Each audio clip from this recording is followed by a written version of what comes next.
Hi, Stefan. I've only let you and Drea in. Okay. Yeah. Hi, Danielle. Hi. Yeah, so I'll just start by showing a quick video, do a couple introductions or a couple announcements, and then I'll read your bio and I'll show, let me just share my screen really quick. I will share this. So when you see me share this photo and read this, then you'll come in right after that. Okay. Okay, cool. And we'll Perfect. start. So, and I will then switch on my camera, share my presentation, and I also can share something. Yeah. Yeah, exactly. So you'll be able to share your screen, share a video. And so as soon as I start introducing you and reading your bio, you could turn your camera on at that point. Okay. And then you'll basically be able to control the meeting. We'll make you a co-host and you'll be able to answer Q&A, and you can do the Q&A. You can do it during, some people say, you can interrupt me and ask questions, but it usually works better to save them until the end. So, but it's up to you, however you want to do it. Yeah, I think I will just let it open. If somebody really needs to ask the question during my talk, it's no problem in the end. Okay, perfect. I'm going to start letting people in. So you can just go ahead and mute until, and I'm going to make you a co-host, but you won't use that feature until you share. Absolutely. No, I will wait until you have finished my introduction, and then I will start. Okay, great.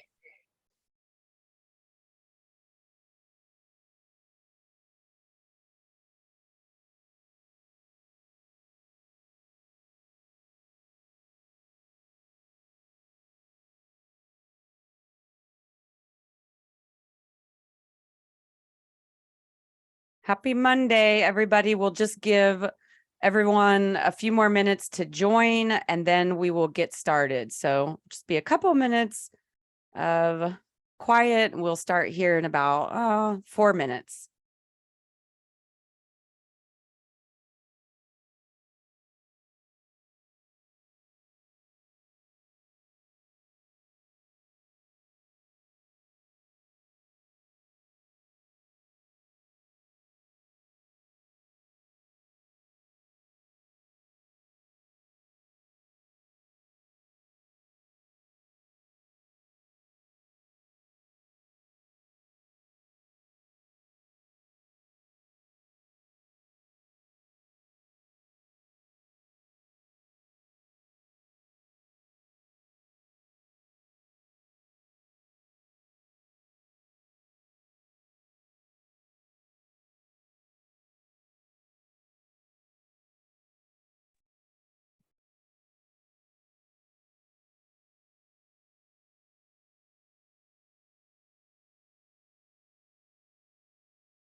Good morning, afternoon, and evening, everybody. I'm Danielle McLean, Executive Director and founder of High Sky Society.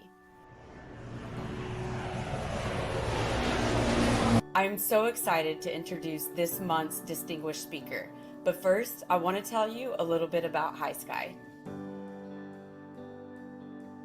We exist because 10% of transportation emissions are from aviation, and that number is expected to triple by 2050.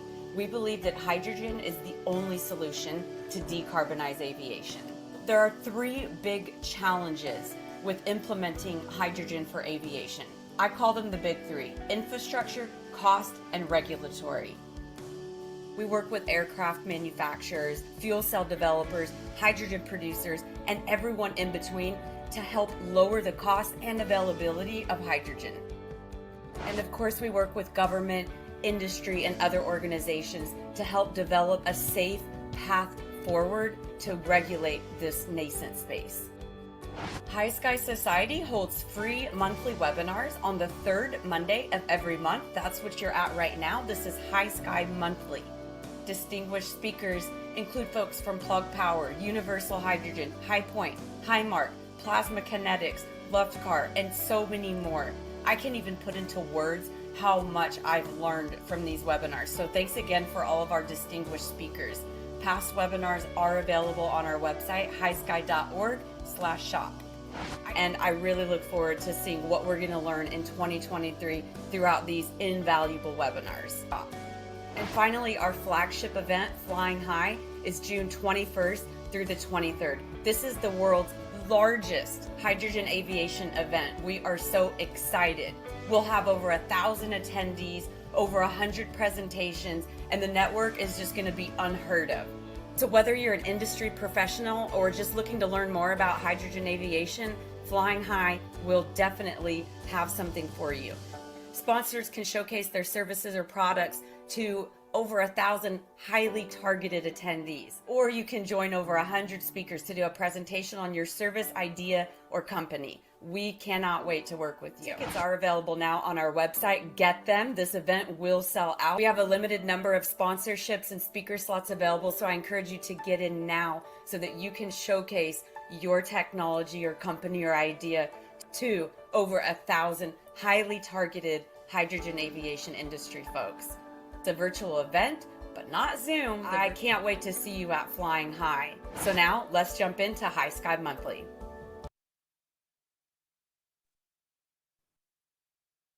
So welcome everybody to High Sky Monthly. Happy Monday, happy February.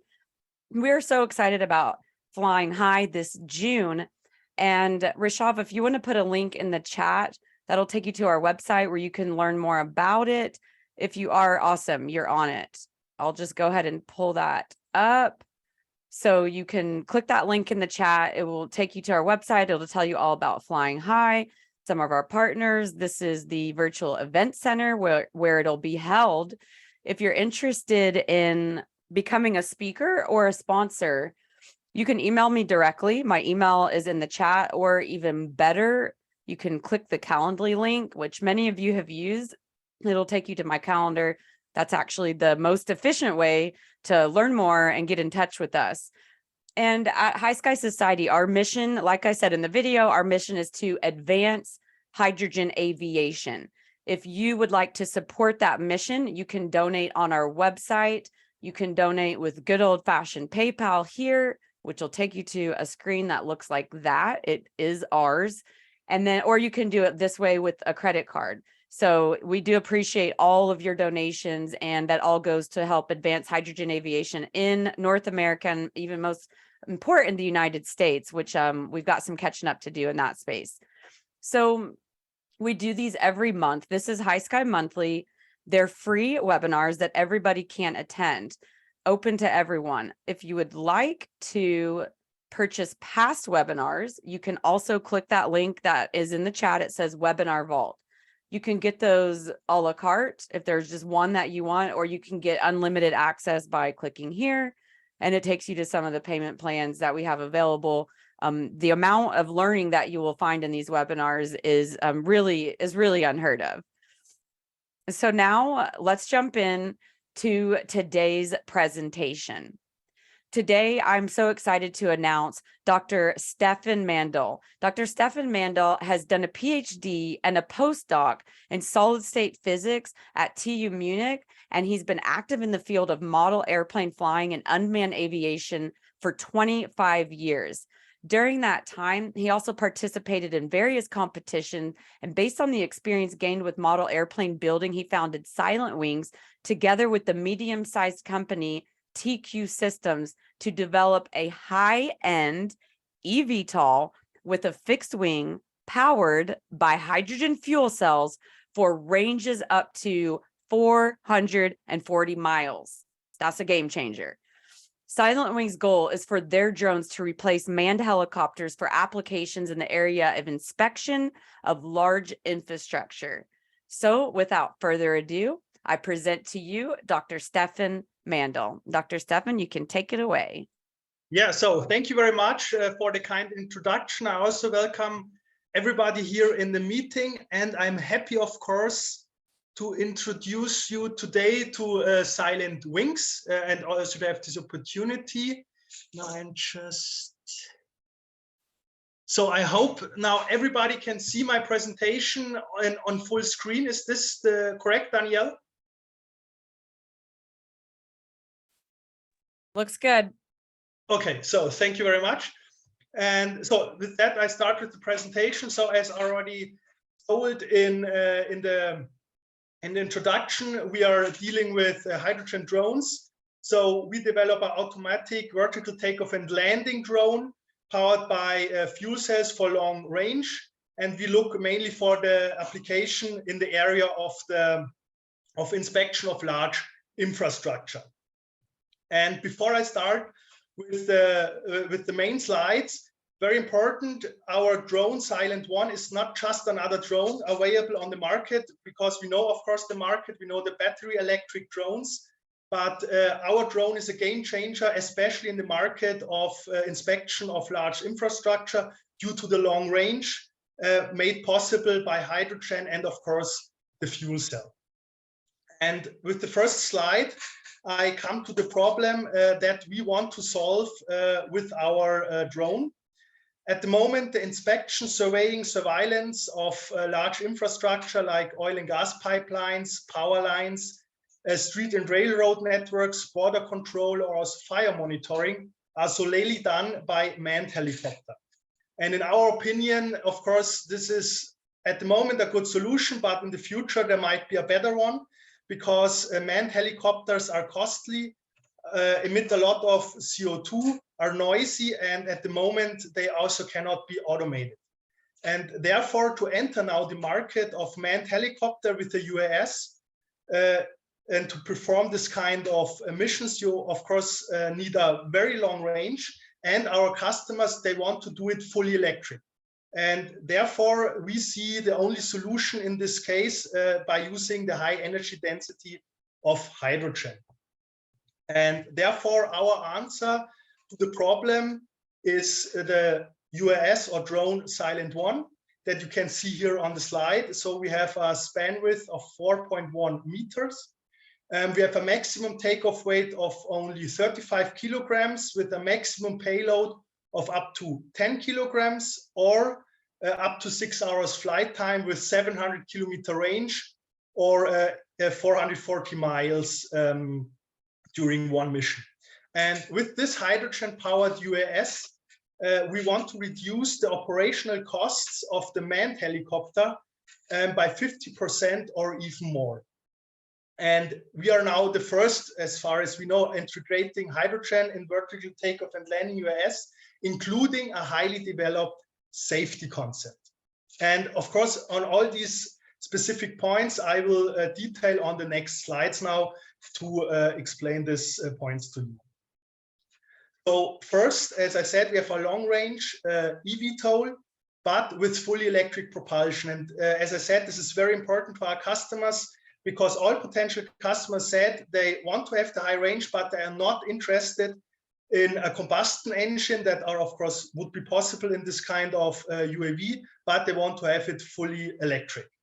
And a second point, a very important point beside the usage of the hydrogen is our patented vertical takeoff and landing method that we use because by these vertical takeoff and landing method, we increase the range and the payload of our UAS. And I will show later on a video so that you can imagine how we take off vertical.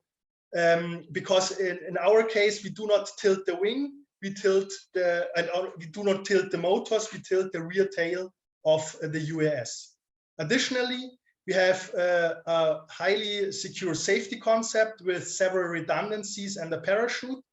We can offer a very low airspeed due to the high span width of 4.1 meters, because due to the low maximum takeoff weight and the high span width, we have a low wing loading, and this enables low airspeed. And this has the advantage that we can make very high resolution during flight with also with, let's say, low resolution cameras.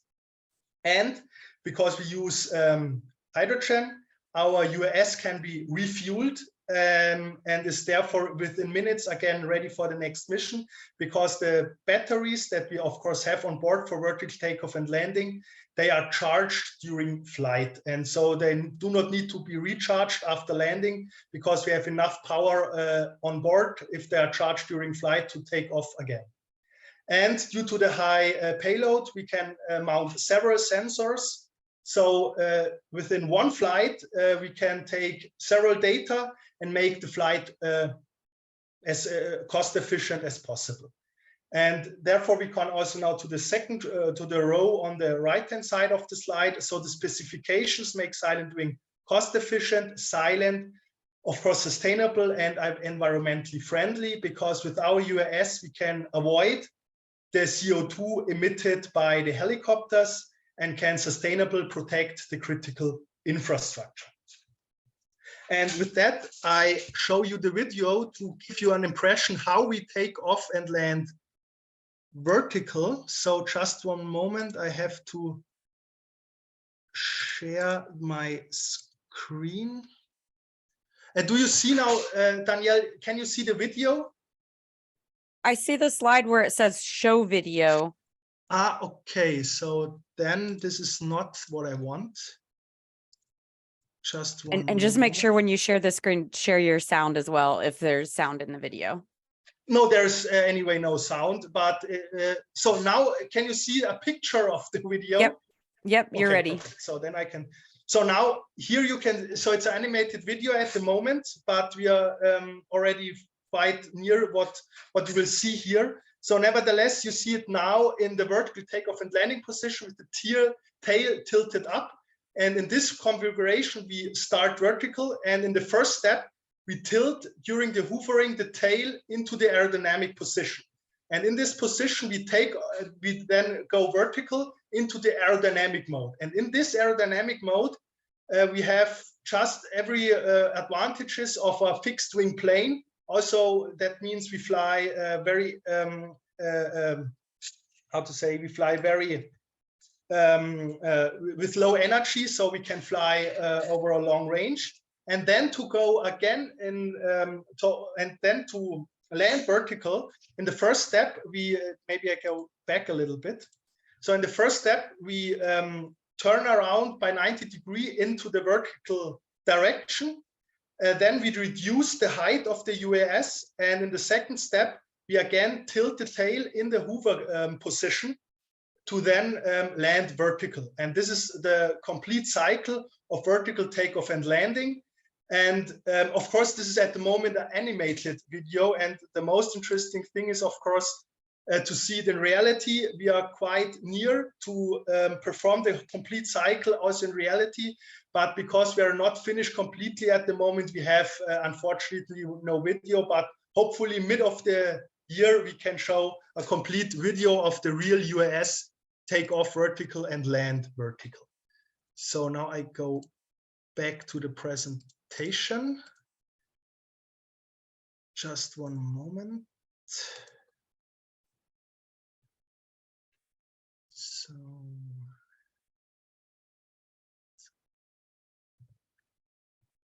okay. So hopefully everybody can see the slides again. Yes, I have shown you now is how we take off vertical and land vertical, but why do we do so? Yeah, this is, I think, a very important point. We didn't decide for this kind of method because to make just different things than other companies. We did it because we're really convinced that this kind of method has advantages. And as you have seen, we do not tilt the motors, we do not tilt the wing. We tilt the rear tail of the UAS. And because we do not need to tilt the main motors, we can use large propellers, but we can also use a lightweight, simple transition mechanic. And therefore, we lower the empty weight of the UAS and increase thereby the payload weight. And on the other side, we have, of course, a high efficiency of the electric engines and the propellers. And additionally, we have no extra things in this free stream of the UAS, and thereby reduce the aerodynamic drag of the UAS, and therefore we have an increased range. Furthermore, as you can see on the picture on the bottom right, we have a fuselage that is vertical, and of course the payload bay is on the bottom of the fuselage, and so you do not need any kind of extra tools when you are on the mission side to exchange the camera, because you can directly access the payload bay on the bottom of the fuselage.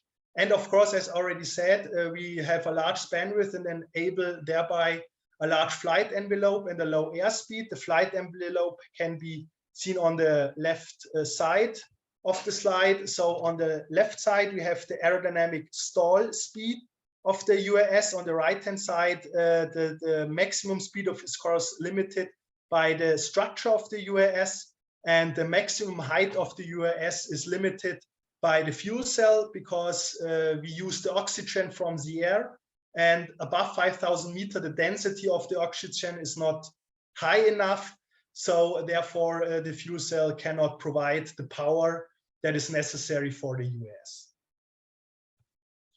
And this brings me to the next slide. That means the safety concept that we use here for the UAS. What becomes more and more important in the last years is, of course, the allowance, or let's say the certification of the UAS to be able to perform the missions. And therefore, we have decided from beginning on for a very high safety concept for a UAS. That means we have several triple redundant systems. That means, for example, the energy sources, the command and control link, the electric engines, and the control surfaces. In case of the flight controller, we have decided for a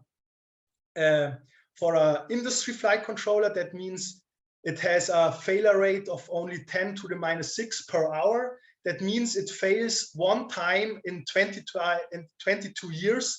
And this is, of course, very good. And even if in the very unlikely event that the flight controller still fails, we have a parachute on board, and so that the whole UAS can be brought down safely to the ground anytime.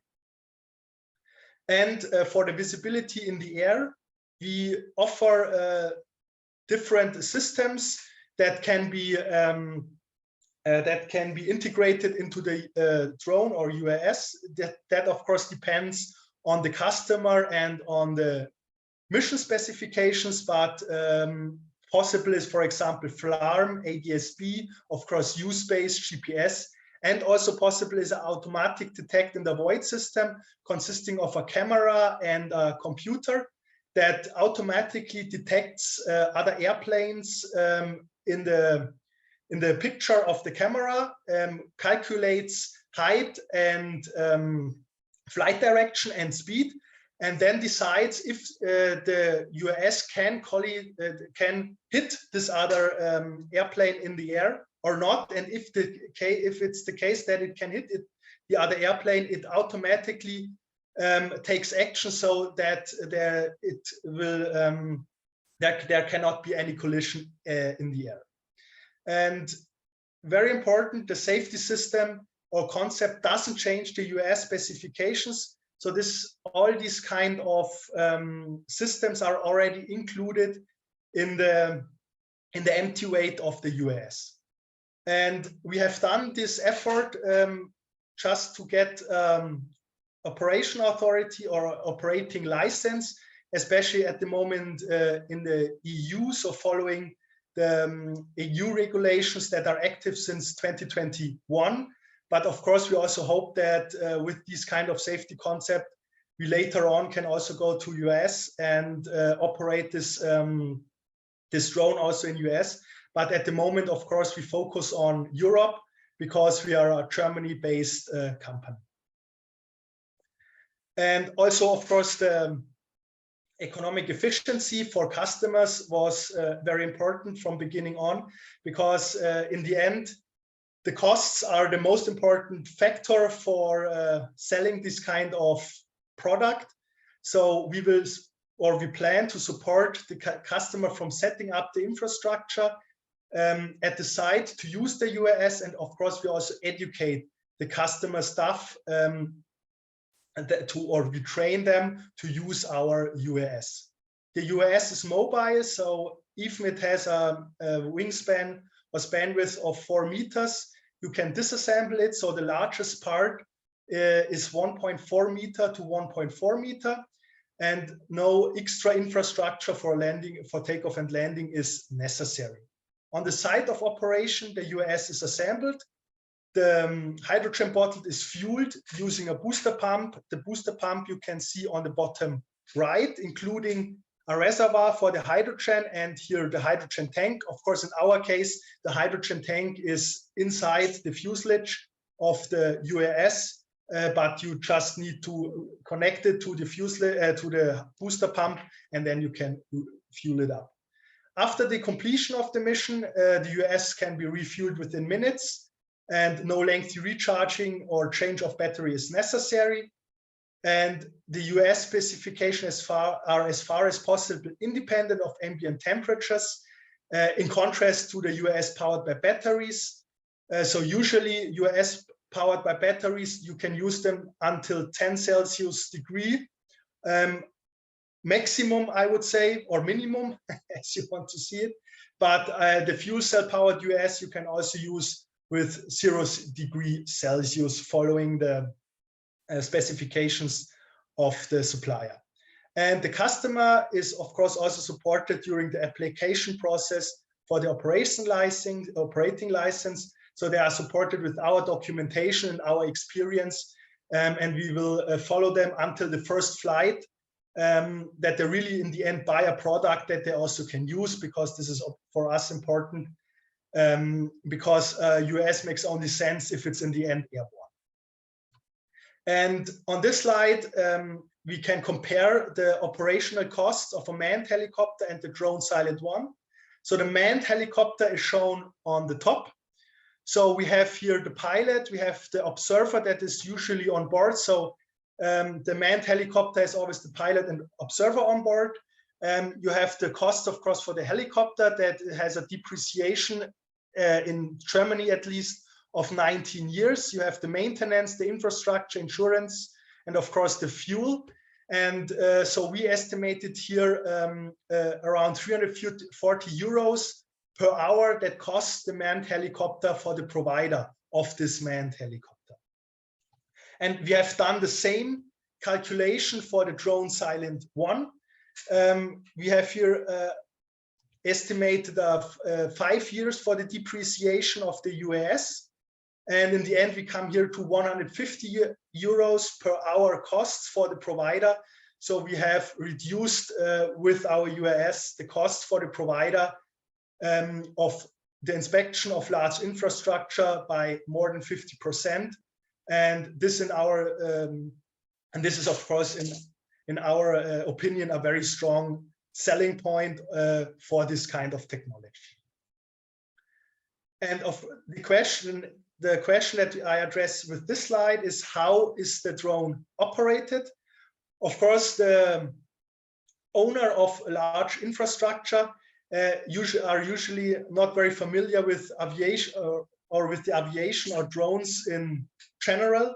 So we plan to cooperate with so-called UAS service provider. That means the UAS service provider, they lease or buy our UAS. And if now a customer wants to have or needs an aerial inspection by a drone, he orders this kind of inspection by us or by our UAS service provider. This UAS service provider then performs the inspection, and we hand over then the data to the customer. And of course, in the UAS service provider, they are already active in the field of unmanned aviation using battery electric UAS, sometimes multicopter, sometimes already with fixed wings. And they have already performed a lot of inspections, already also BVLOS. So BVLOS. And therefore, the customer does not need to lease or buy our UAS, and he does not even have to experience in this kind of technology, because he just buys the flight hour and he buys the service. And by this model, we want to, let's say, we want to lower the threshold that the customer really use this kind of technology. And of course, I'm not alone in this kind of in the startup and with this technology, because there's of course a lot of work to do. So we are backed by a very experienced shareholder, in this case TQ Systems. This is a medium-sized electronic company in Munich, and they're already active in different sectors like aviation, robotics, healthcare, electronic development, and of course they invest in several startups. But at the moment, they are mainly interested in aviation kind of startups because they believe in the future of this sector. And with that, I'm already at my last slide. So the status at the moment is that we have several prototypes available. 3 are already airborne, as you can see on the right-hand slide. So the above picture shows the UAS in full scale in the hover mode, and the lower picture shows the UAS in the aerodynamic mode. And at the moment, we are exactly working on the transition. And as I already said, we hope to finish the transition mid of the year and to start then with the first pilot projects and to gain the first revenues end of the year. And the next generation of UAS is already work in progress, as you can see on the bottom right. So mainly the UAS, so the aerodynamic of the UAS is unchanged. Also the physics is unchanged. But as you can see, we have improved the aerodynamics of the fuselage. That means we have reduced the drag, especially by adding the tail beam here of the UAS that also can be tilted vertical, of course, to make the vertical takeoff and landing possible. We have improved also the airstream through the fuel cell to make to optimize also the power coming from the fuel cell for the UAS. We have reduced the weight, and we have improved the cell durability so that the UAS also can be used in the daily use, and we have adapted this design for regular maintenance and service. And with that, I want to thank you for your attention. I hope I could bring you SilentWings a little bit closer, and I'm looking forward to discuss with you about hydrogen aviation. Thank you very much. Thank you so much, Dr. Maendl. That was great. There are a couple of questions in the chat. Can you see them? I can read them to you, or you can just go in the chat and see they're at the very bottom. Yes. So flying high, that was your. Yeah, scroll to the very bottom of the chat. Okay, yeah. Oh, so here's the question is from Mr. Katzempur. I hope I pronounced the name correctly. So operating pressure of the hydrogen system, have you used a PEM fuel stack? So yeah, very important question, of course. The operating pressure of the hydrogen system that we use at the moment is 350 bars. The reason for that is because for 350 bars, hydrogen tanks for the size we need are available. Of course, we would like to use a 700 bar system to take more hydrogen with us to increase the range. But usually 700 bar systems are made for the automotive industry and are much too large for us. So 700 bar tanks are usually available with 30 liters or more, and that's just too huge for our system. And yes, we use a PEM fuel. So the next question was, have you used a PEM fuel stack? Yes, that's correct. And this also leads directly to the next question. It's an air-cooled system, and not a liquid-cooled PEM fuel cell. So we just use the airstream from outside that we lead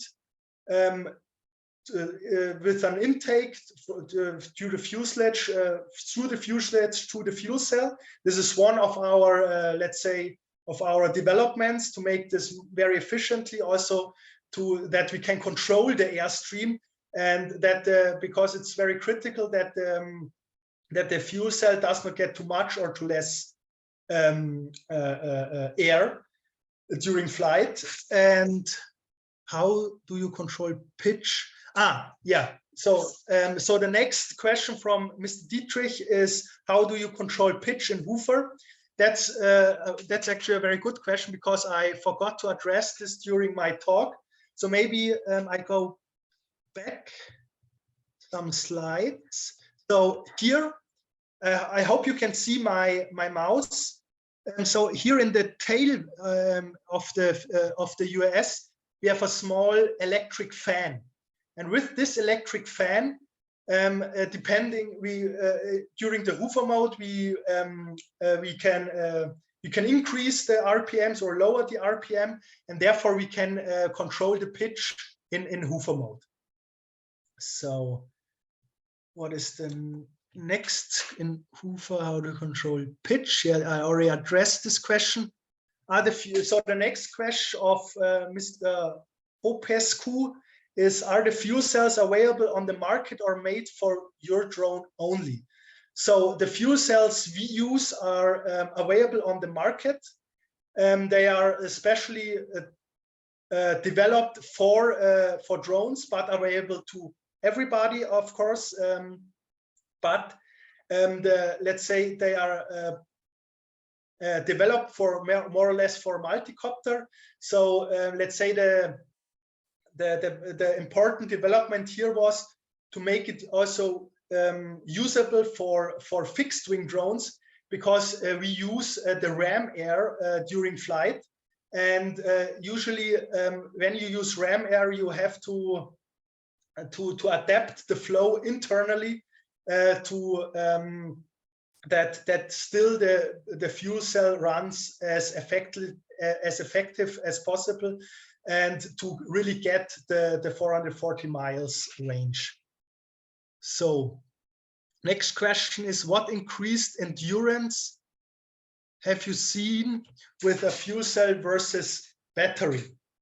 Yeah, so with the development, we are of course not finished. So, but we have done several calculations and trade-offs. So what we see at the moment is that the maximum range that is possible with batteries, and let's say 1 kilogram payload, is around 150 kilometers.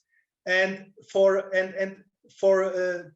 there are of course a lot of market segments where this is absolutely perfect, and where you can use these kind of battery powered UAS, but we aim for a total different kind of market segment, and therefore we have the hydrogen, and we see here a market segment with 400 kilometers or more range, and we believe we can do this with the hydrogen.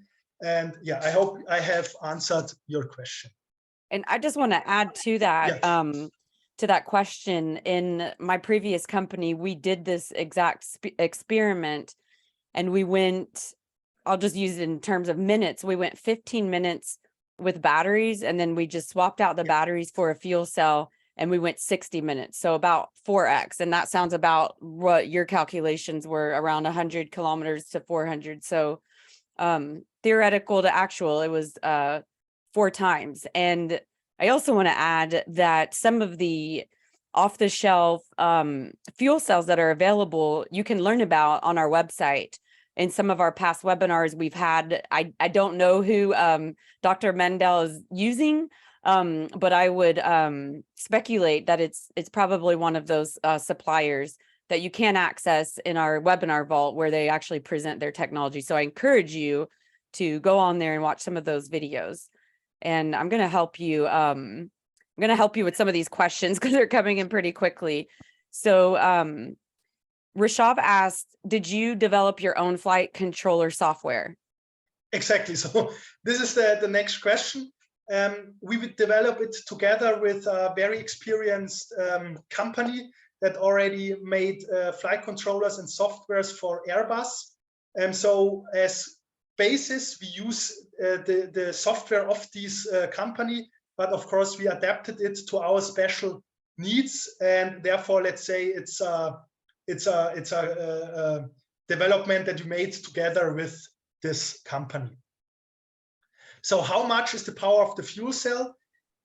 So at the moment we have 1.5 kilowatts, but probably we will increase the power of the fuel cell, let's say, to have a little bit more, to be not on the limit of the power of the fuel cell, because you not only need the power of the fuel cell for aerodynamic flight, we also need it to recharge the batteries that we need for vertical takeoff and landing.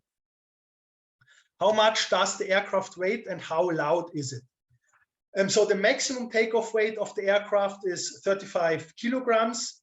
And how loud is it is a good question, but we up to now we did not measure it. But from the flight tests, we know that above 100 meters, you cannot hear the aircraft anymore. So the fuel cell, who is it manufactured by? So at the moment, we use the products of Intelligent Energy. So and I speculated correctly. Yeah. So in our webinar vault, we had I'll just share my screen quickly so I can show people what I'm talking about. I'm going to steal it really quick, Dr. Maendl. I'll give it back to you, the screen. But in our webinars, we've had so who he's just talking about is right here. So this is a presentation similar to this, where Intelligent Energy goes over their products and how you can work with them. And there are others, not just Intelligent Energy. So I encourage you to go on there. And that's how I speculated, was from these webinars. So they are invaluable, like I said. Okay, I'm going to give you the screen back. Okay, yeah, no problem. Thank you very much. So maybe I share my screen again. So where?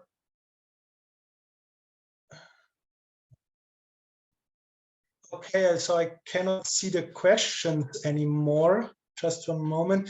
What was the last question? I think. So here. So the clean fuel cells, humidification subsystem, and air supply subsystem design is very sensitive. Nafion membranes. How does the sizing of the subsystem and robust control of the system make the system heavy?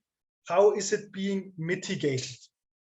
Yeah, of course, we have an increase in weight due to the subsystems, of course, but I cannot detail here on specific numbers, because this is a part of our, let's say, of our development of our IP that we have.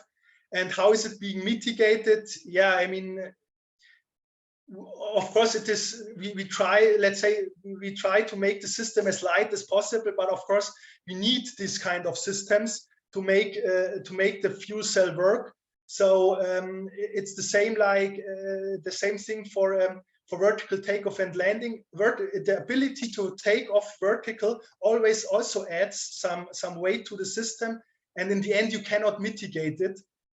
You cannot completely mitigate it, but so you have to think about if you need this kind of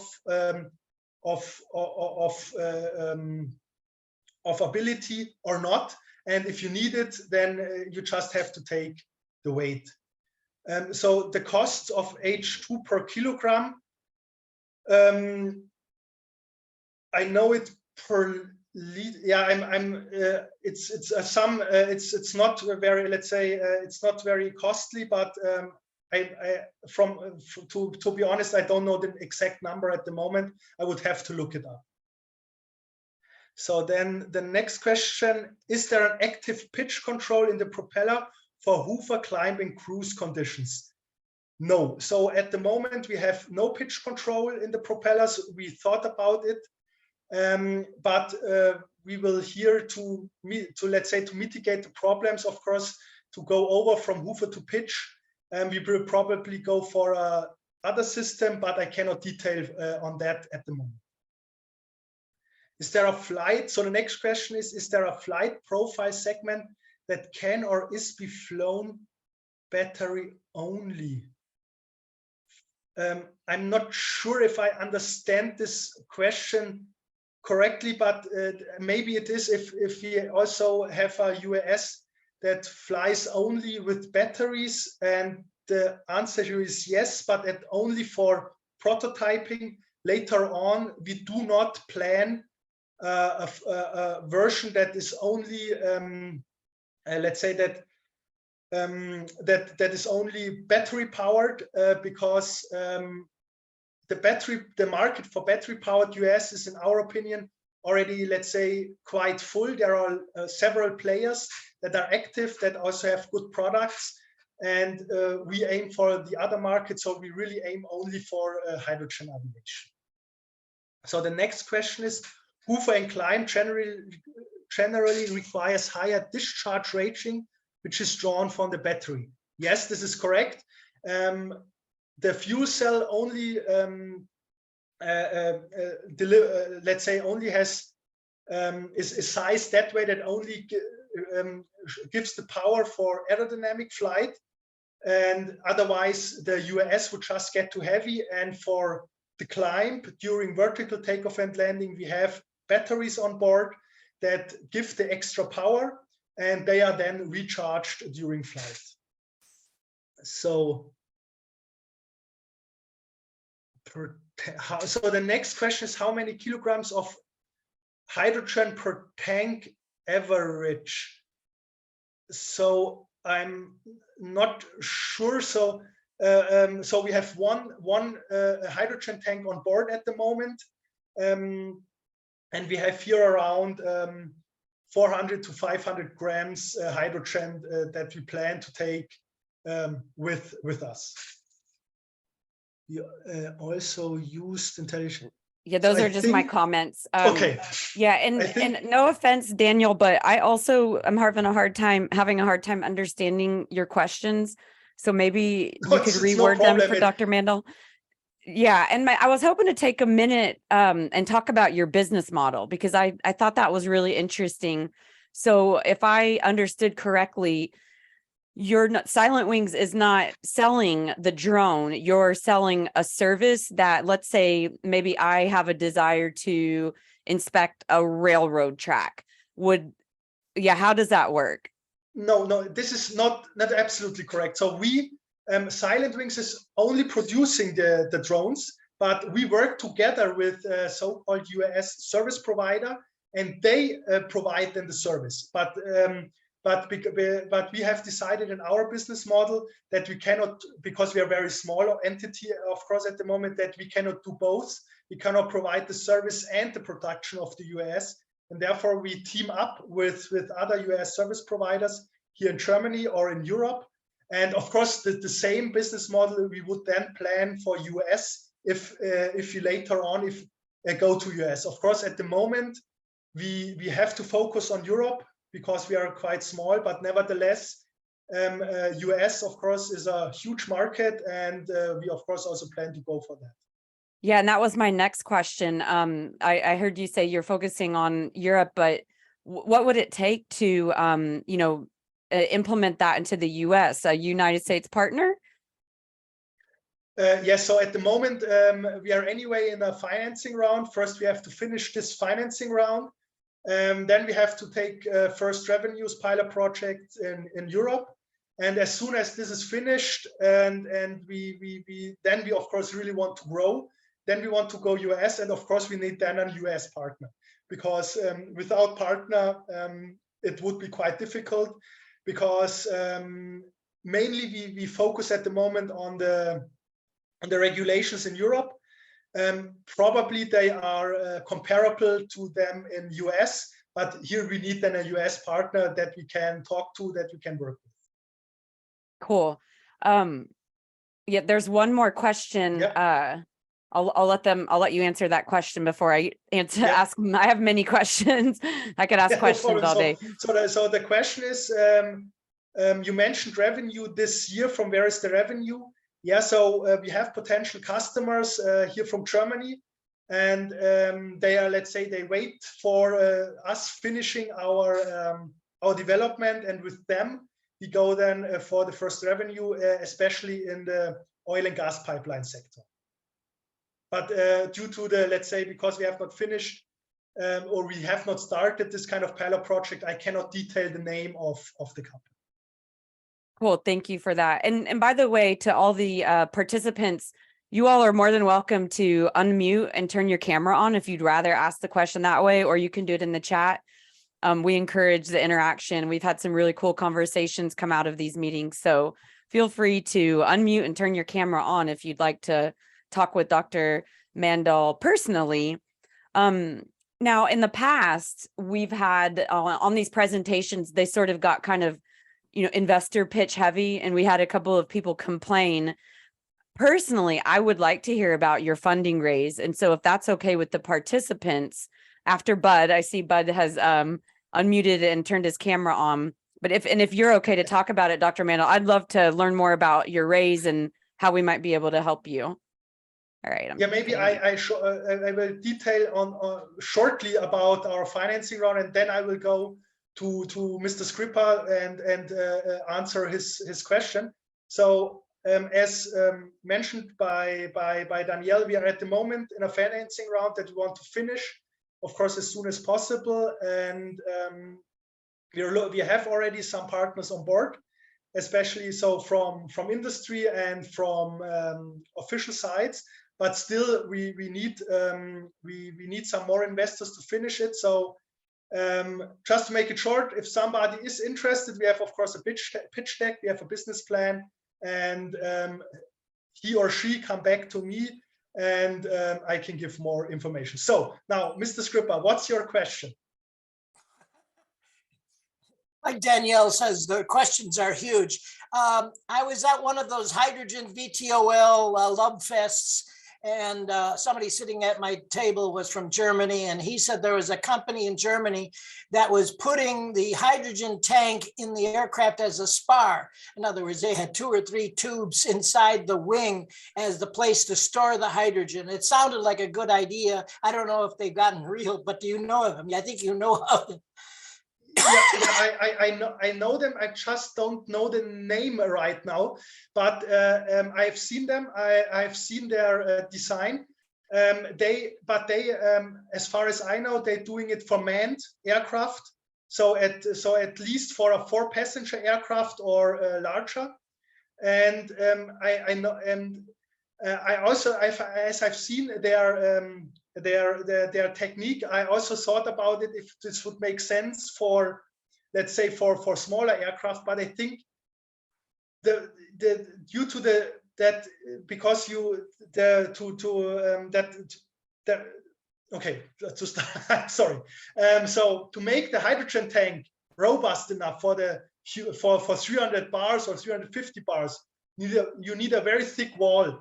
And so our wing at the has a maximum thickness of, I think, 5 centimeter. And within this small 5 centimeter, to make a hydrogen tank so small but still with a, let's say, a volume that really makes sense, you get a very heavy UAS with only a small volume of hydrogen. So I only can say for our size, in my opinion, it makes no sense. But for larger aircraft, this might be a solution. But you really have to calculate it. And to be honest, for large aircraft, I have not done any calculation. But it's a very interesting idea, of course. I have 2 comments. One to Carl Dietrich. Carl, if that's really you out there, glad you're parking on this hydrogen issue. Thank you for being here. But also Danielle, I want to tell everybody here that your website is absolutely fabulous. I knew that was your real talent when I met you for the first time electronically, and I said, this woman knows communications. I don't know if she knows enough about hydrogen yet, but she knows communications. So thank you for putting your efforts into it. Do you know if Carl is really Carl? Because he's rather historic. I'm the godfather of this stuff, supposedly. I would bet that it probably is real, Carl. I certainly don't know as much about hydrogen as you, Bud, but thank you for the kind words. And Carl, if you want to prove that it's really you, we'd love it. Carl, thank you for all that you've done. Hey, Bud. And I'm looking forward to It's what me. you. Oh, yeah, it is you. And also there's a guy by the name of Mark Moore, who's out there trying to make airplanes with silent thrusting and all that kind of stuff. And I said, how's it going? And he says, well, I can't raise the money. So the obvious issue is not technology or communications. It's just getting to your first $3 or $4 billion to actually get. I don't know how he's not raising the money because he teamed up with Iron Man. Yeah, no, the last time I talked to him face to face. Oh, gotcha. I said, how's it going? And he said it's a question of raising. He wanted $300 million to do whatever he's doing. Mm-hmm. But I get he should call Carl and. But congratulations. Daniel's got his hand up. Let's go to Daniel. Thank you for raising your hand. We should use that feature more. Daniel, but please change my name from Louis Scribbits Bud. Everybody should know me by Bud. B-U-D, and switch it over. Thank you very much. Bye. You bet. Hey, can you guys hear me all right? Yes, perfectly. All right. Hey, I just want to clarify a couple of my questions earlier for Stefan. I'm looking at financial analysis, to make decisions to buy and support H-2 drones. So the questions is really for your air vehicle, how many kilograms do you, on average, I assume it's gaseous hydrogen that you have in your tank.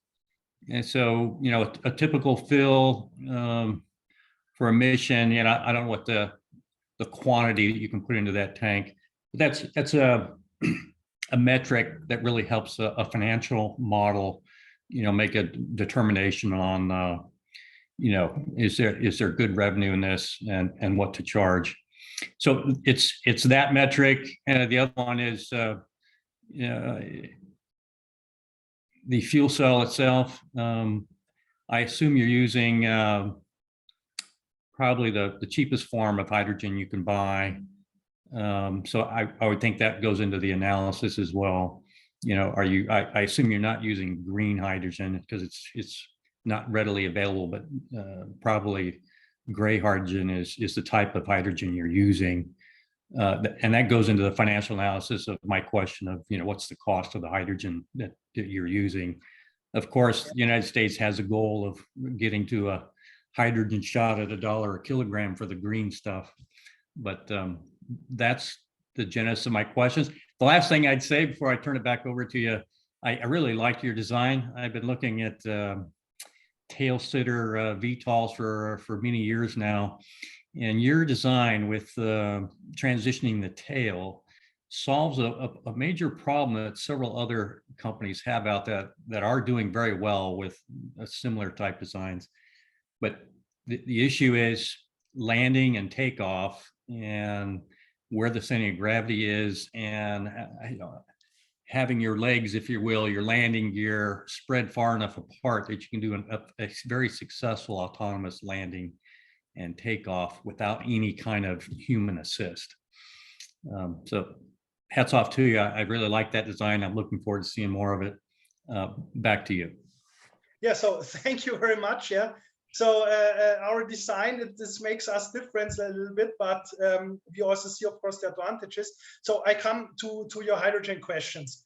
So in principle, of course, the cost of the hydrogen depends what kind of hydrogen you use. Yeah, at the moment, of course, you have to use following the specifications of the supplier. You have to use very clean hydrogen. That's, let's say, it's not a matter about, of course we want to use green hydrogen, but it's not at the moment a matter about green or not green. It's a matter about how it's a 5-digit hydrogen, of course. So but also here, because we use, compared to manned aircraft, independent of electric or combustion engine, we need only a very low amount of hydrogen, and therefore, when you look at the costs, the hydrogen makes only some euros. So the main costs for the drone is not the hydrogen. That's what also very interesting about our drone. The main costs is the UAS itself, the operator, and the maintenance. The hydrogen in the end is only, to be honest, I really have to look then in these numbers, but to don't give a wrong number. But the hydrogen in the end makes some percent from the total costs that cost the operational flight hour of our drone. Understand. Thank you for your time. Thank you for your question.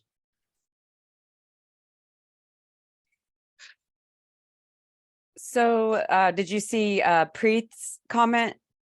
Yes, but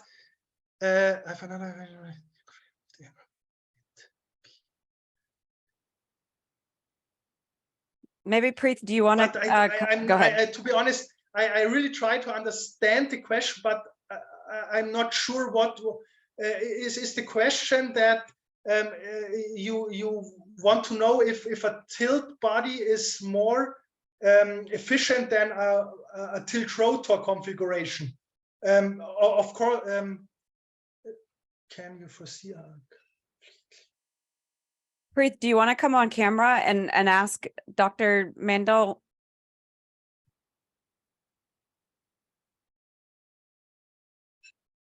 Okay, so I try to answer the question in my let's say interpretation of the question. So yeah, okay, now it's coming.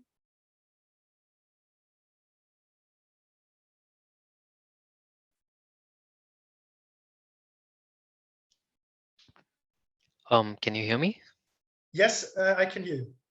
Yeah, so I was continuing my PhD in fuel cell powered unmanned aerial systems. So when we did our preliminary studies with respect to the aerodynamic configurations, we found that the tilt body system or the configuration is far more efficient with respect to transitioning of a tail rotor or a tilt rotor or any kind of mechanical systems, which would lead to a lot of complications in terms of reliability of these subsystems. When you say your tail is actually going to actuate once you transition into forward flight, the actuator effectiveness or the robustness on the control systems, overall memory intensive control feedback loop, it's going to be a little more complicated compared to a tilt body, like let's say UAM, which takes off vertically and also flies, like it goes like this and then it goes like transitions into forward flight without having any tilt rotor, tilt tail, or tilt combination of anything. It's just the overall body itself. Based on thrust vectoring, it's going to transition into forward flight. Have you taken these aerodynamic design considerations before you arrived at this configuration? I'm okay. So So I think the question is now concerning the subsystems of the transition. Is this correct? More like the subsystems as well as the overall aircraft design itself. Wouldn't it be more efficient to have a tilt body kind of configuration instead of a tilt rotor configuration? Yeah, but in our opinion, we use a tilt body configuration. So that's what because we think we do so we take off vertical and then we tilt the tail. So we do not tilt the motor. So so of course this is now my interpretation. So what we do, or my interpretation of our method is that we have a tilt body and not a tilt rotor, because we tilt the rotor, of course, by using aerodynamic forces and not by using subsystems, because we accelerate vertical and then we use, of course, the elevator to rotate 90 degrees about the pitch axis, and therefore we rotate the electric engines, the large electric engine, by using aerodynamic forces. And so I would say we use a tilt body, but of course this might be also interpretation in that sense. But we think that our let's say method is very efficient because we have only the engines and nothing else in the airstream. And let's say in other kind of configurations, you have always some propellers, blades, motors, or anything in the airstream that makes extra aerodynamic drag, and we do not have this, and therefore we can, let's say, have a higher range. This is our interpretation. Let's put it this way. And even if you look at it from a control systems perspective, the tail is a little higher compared to the wing position with respect to the forward flight. That would add up to a lot of additional drag, and as well as a little bit of reduced range and CG shift as well. Yeah, that might be possible. Yes, we have our elevator is a little bit above the wing. This is correct. Due to the vertical takeoff landing, of course. But yeah, let's put it this way. You always have some disadvantage, but we think that the advantages of that we have due to the method compensate this kind of effects. But in the end, of course, this depends strongly, of course, on the aerodynamic design that you use for the wing and the elevator. Here I can say that I cannot, of course, detail on the aerodynamic design, but we have used a very, let's say, robust design. So we have relied on very well-known airfoils and with a very high aerodynamic stability, because in the end, range is of course very important, but you have to fly safely. This is, I think, more important in the end. Okay. Thank you so much for your answers. Yeah, thank you very much for your question. Okay, so the next question is, can you foresee a completely unmanned operation in the future? This is, of course, a very interesting question, but hard to answer, because, of course, especially the regulation, let's say the EASA in Europe, they are going for that to make this possible. But even if the manufacturers want to make it completely unmanned, I think the question is in that sense that also the operator is not necessary anymore during flight. This depends strongly on regulation. If the EASA says it is possible under distinct circumstances, then of course it will be possible in future. But if these regulations do not come in the future because the EASA says it's not safe enough if there is no operator, it will of course not be possible. So it relies of course on the one side on the technique, on the technology, but I think here it will be possible that you do a completely unmanned operation. But on the other side, the official authorities also have to comply in the end to say, yes, with that technology, if you use that, it's safe enough and you can do the unmanned operation. I hope this answers your question. And the next question is, do you have a projection of cost savings with the H2 powered versus battery drone, perhaps cost per mile reduction? here, to be honest, I have not a directly cost projection of this kind of also of H2 of hydrogen powered to battery powered drone. And the reason here is that the range is so different. So I know a lot of players on the market, and the most battery powered drones, they do not have the range. And let's say, okay, let's answer the question different. If I would do this kind of protection, the costs per mile probably would be higher of the hydrogen powered drone, because the fuel cell is quite expensive compared to batteries. And also the rest of the drone, it's a large drone. It has a very highly developed safety concept and flight controller. So in the end, the cost per mile will be higher compared to a battery powered drone. But the important thing is the battery powered drone cannot fly longer than 150 kilometers. And so if you need a drone that flies, let's say 400 kilometers or more, you need to, in our opinion, you need to take a hydrogen powered drone. And therefore, let's say the customer has not the possibility to take the battery drone, and he has in that sense to take the higher costs.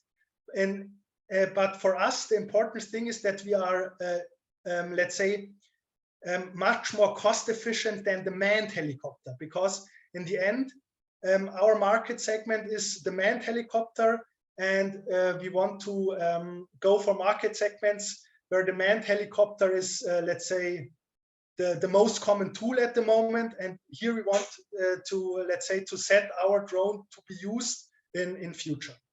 I hope I could answer your question. And okay, so the next question is, unfortunately, Mr. President, what is the range advantage by using instead of batteries with the same maximum takeoff weight? Okay, here I also have to do an estimation. What I know from the market. So we know. So what we know is that hydrogen, so battery powered UAS with around 25 kilograms maximum takeoff weight, they have around 100 kilometer range. And if you scale it up a little bit, I would say you with 35 kilograms battery powered UAS, you will go 150 kilometers to 200 kilometers maximum, I would guess. And we plan with our UAS at least 400 kilometers with 4 to 5 kilograms payload. So this is the first version that we want to bring on the market. So to make, yeah, so I would guess here it's a factor about 2 at the moment. And yeah, so at least, yeah, of course we hope, especially what you also have to see is that the battery powered UAS, they already use batteries that are highly developed. This kind of development can be also done for, especially for the hydrogen tanks, because I think they are at the moment quite heavy, and you can reduce the weight drastically, and therefore we then also increase the range of the hydrogen powered UAS. But to answer the question, I would say you have at least a factor of 2 between fuel cell powered UAS and battery powered UAS. I hope with the same maximum takeoff weight. But of course, it's only a suggestion. Okay, so the next question is from press again. So I would like to answer the question in different. The wheel to well efficiency and power density makes it close to battery powered aircraft, depending on liquid hydrogen fuel.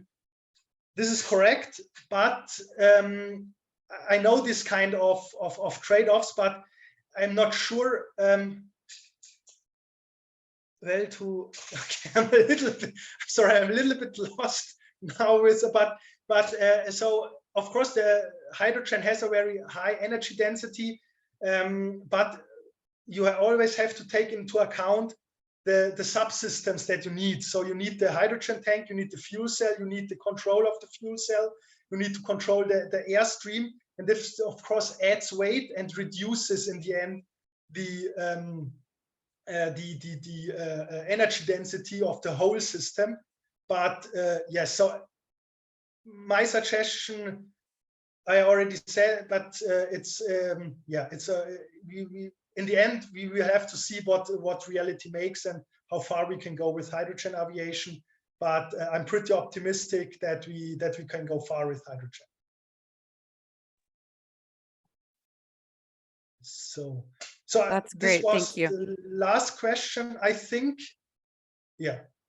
Yeah, go ahead. No, nothing to say from my side. Gotcha. So no further questions. So, but nevertheless, it's very interesting, and it was a pleasure. I'd like answer to the ask question. one question. I don't know if you can answer this. How much are you raising and what's your valuation? Yeah, so raising, we want at the moment is 1 million. The evaluation is something that that I can tell in a, let's say, in a smaller Private. round. Yeah. So of course we have an evaluation, and we can give this number to interested investors. Awesome. Thank you so much. So we probably have maybe one last question. Let's see. Daniel says, recommend you perform a financial model analysis for the final mile delivery use case, every big market. Maybe you have already done that on that one slide. It kind of looked like you presented that. Yes. So we have a financial model, but yeah. So that's, and if there is more interest in this kind of financial model, we can give here more detail, let's say in a smaller round, especially what the numbers are, what the financial specifications are. Yeah, you usually do not talk about in a big round. So every interested investor, we have business and financial plan, and very detailed, that we can give to everybody who is interested. Absolutely. So Bud, I'll let you go again here in just a second. I wanted to take a minute to tell you, well, first off, thank you so much, Dr. Maendl, for that amazing presentation. Very insightful, interesting business model. Really like what I heard. Can't wait to get you in the US. So thank you so much for that presentation and for your time. Yeah, thank you very much also for the opportunity to present SilentWings here in this meeting. Absolutely. It was our pleasure. So next month, we will have Peter Connors from ORIC, and he's going to be talking about the Inflation Reduction Act and what that means for hydrogen aviation. Peter Connors is a partner at ORIC. I think it's going to be a topic that many of us have been wanting to learn more about. And so I'm really excited about that one. So make sure and register to that. It's the same place where you registered to this webinar. We'll also send out an email so that you all can get signed up for that. And with that, I will let Bud go. But yeah, thanks everybody for coming. And Bud, I'll let you have you can go ahead and turn your camera on and have the last couple minutes. Yeah. Well, okay. I don't need the camera. Everybody's seen my face. This is to everybody here, but I'm really targeting Mr. Daniel G. Wolf and Dr. Maendl. There's an entity called the Vertical Flight Society, and they did a white paper called the Multimodal Hydrogen Airport Hub. And I participated in it to some extent. I disagreed with its details with most of what it is. They clearly identify where do you get the hydrogen, how do you put it in all kinds of different aircraft. And I have concluded both from what that study was about, and they're trying to raise money, but the issue is what kind of hydrogen is the right thing ultimately? And the answer is it's got to be, you're hearing it from the Godfather, it's got to be liquid hydrogen. You got to figure out how to put liquid hydrogen. I'm gonna say it depends. No, it doesn't. The famous engineering answer. Now, there's a gal who's the head of the DOE, and she wants $1 per kilo hydrogen, and therefore to get to that, they have to have a massive use of it. And we, the Vertical Flight Society, will be the delivery trucks for liquid hydrogen. So if you want liquid hydrogen in a 100 pounds or 1,000-pound tank, it's going to come. And all of these other things are tremendous complications of pumps and nozzles and compressors, and it's just a zoo out there. That's what the multimodal hydrogen airport hub specifies, what a zoo it is if you try to put it into aviation. But that's an old man. I'm 82 years old, so you can forget about what I just said. Thanks, Bud. Well, with that, I think we'll yield back our 10 minutes and give you all a little bit of a longer lunch or dinner or wherever you're located at. And again, I thank everybody so much for coming. Make sure to register for next month. Make sure to get your tickets for Flying High. That's June 21st through the 23rd. And we'll all be flying high. 3 days of nonstop hydrogen presentations, the economics, the fuel cell producers, transporters, onboard storage, fuel cells, engines, and of course, the aircraft and the regulators that make it all happen. So again, thank you all so much. Enjoy the rest of your Monday. Thanks again, Dr. Maendl. Yeah, thank you too. Have a nice day.